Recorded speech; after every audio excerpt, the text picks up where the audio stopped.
You're watching Naptown Buzz, your source for all things indie. If you're not familiar with Bananagrams, this is kind of our core game. We've been around 10 years, won Game of the Year in 2009 at Toy Fair. We've sold 7 million Bananagrams since. The game is more of a, you're building word grids out of letter tiles. But in this game, compared to other letter tile games, you're not keeping score, you're not taking turns. It's really a fluid race to build a grid, and the first to finish the grid once all the tiles are depleted from the center bunch win the game. So we'd all start with 21 tiles face down. We don't have to play a full experience. But the neat thing about Bananagrams is that the grid can also move around. It's not set. Once you make a word, you don't have to keep it. If you get stuck with a cue, oh, what am I going to do that? Oh, I'll steal you from here, move this around, and you're really moving the letter tiles around. So when we say split, everyone flips the tiles over. This is just a small example. Normally we'd each have 21 tiles, and you're essentially racing to create.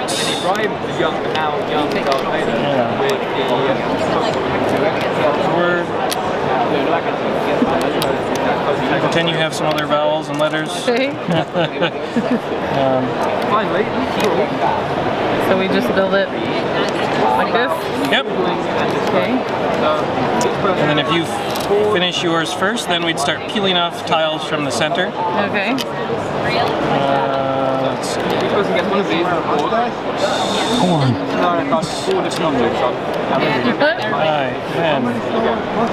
And then I might do like tie, and then I'd say peel. And then whenever I say peel, we'd all have to take a tile from the center, and it would just add to your extra tiles. Okay. And now I got to work this in somewhere. So I might say, like, let's see, 10,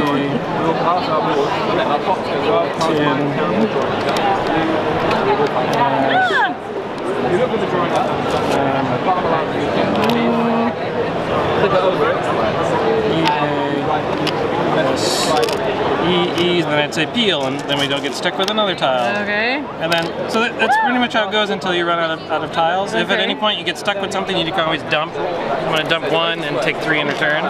Okay. So that's Bananagrams. It's super fast. You usually play multiple rounds of it. Okay. Now the new game we have coming out right now is Bananagrams Party. So Bananagrams Party still has that core like word race experience, but usually there's someone in your gamer group who's going to be really good at it, and then a couple other people are going to be really bad at it. This just kind of helps level the playing field with the party tiles. Because this, similarly, you start with the tiles in the middle, and when we say split, you start making your grid. As you start peeling, these little party tiles are going to start coming out, and if I get this, and you're the fastest one in our group, I'm going to probably give a lot of this stuff to you to slow you down. Like, you can't use your thumbs now, so now you're like aimlessly trying to get things around and flip them over without using your thumbs. And then there's one like, you take a 3-second timeout, use one hand, stand on one leg, put the pouch on your head. Switch places because my grid's a mess and your grid is great. So these all come out during the course of play. What's this one? Pouch head. That's put the pouch on your head, and so you have to sit there carefully the entire time. Okay. Megaphone. You have to annoyingly announce every word as you're creating it, and it gets people really annoyed. T, 10, R, E's, S. And then you heard me saying peel. This one is, if I give it to you, you're going to have to say P-E-E-L every single time. P-E-E-L, P-E-E-L. There's give 3 tiles, and then this is our favorite, bombastic. If you draw one of these, it's not so bad, nothing happens, you're kind of saving it up, but if you're lucky enough to be the one that draws the second one, you get to just destroy someone else's word grid, and they have to kind of start fresh and work from there. Okay. So it's kind of the first. There's not a lot of party and word games out there, so we wanted to add some levity to what is normally a bit more, serious and introverted gameplay to a little bit more playful and chaotic. Yeah, that's great. And then lastly, one that's not out yet, is hitting stores next month, is a junior version, one that's not quite ripe, a little green banana for the younger gamer. Okay. This takes all of the elements of Bananagrams and breaks it down into mini mini games for early readers, pre-readers, to kind of learn their way around making word grids. Okay. Because even like spelling up and down versus left and right is a new experience. Right. Or like, and even making small words is really hard to do sometimes. So we even have like little word builders where you do exercises where you're putting like met and set and let and just trying to get them used to word forming and little grids and little exercises. Everything is lowercase, which is really hard to find out there.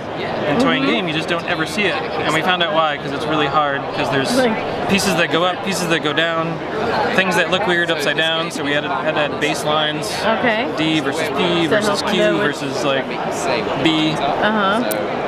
All the vowels are yellow. That's our favorite color at Bananagrams, except for Y. Sometimes Y is yellow, sometimes Y is not. And then it culminates in really just a little snackable game of Bananagrams where you get 15 tiles.